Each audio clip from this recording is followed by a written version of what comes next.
Assalomu alaykum kanalimiz muxlislari. Bugun sizlar bilan xalqaro munosabatlar bo'yicha Nilufar Ramatova internet sohasi mavzusida so'z yuritadi.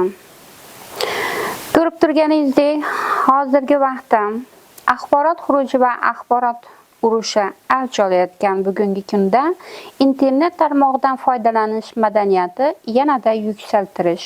Bu borada mamlakatimiz fuqarolarini, ayniqsa yoshlarning internet orqali turli yot g'oyalar ta'siriga tushib qolmasligi, ularni axborot makonidagi kiber g'oyalar demokratik davlat tamoyillariga qarshi kiritilgan begona qarashlardan asrashimiz to'g'risidagi munosabatlarimiz aks etyapti. Hozirgi zamon axborot makonida internetning juda keng imkoniyatlaridan kelib chiqib aytish mumkinki, O'zbekistonda axborot olish, saqlash, foydalanish va tarqatishning umumiy manfaat va umumiy taraqqiyot nuqtai nazaridan boshqaruv mexanizmini yaratish, uning mohiyati va unsurlarini chuqur anglash zarur bo'lib qolmoqda.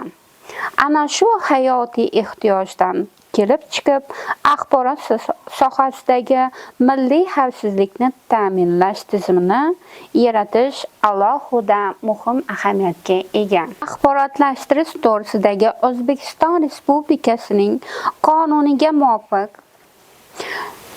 shuningdek butun jahon internet tarmog'ida axborot xavfsizligini ta'minlash tizimini yanada takomillashtirish, axborot sohasida shaxs, jamiyat va davlat manfaatlarini muhofaza qilish maqsadida butun jahon internet tarmog'ida axborot xavfsizligini yanada takomillashtirish chora-tadbirlari to'g'risida O'zbekiston Respublikasining Vazirlar Mahkamasining UMKning 707-son qarori qabul qilingan.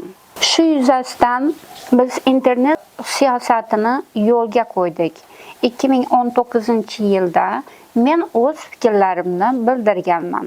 Hozirgi kunda ko'rib turganingizdek, chet el davlatlarida mitinglar, protestlar, har xil urushlar avj olgan zamonda bu juda ham muhim rol o'ynaydi.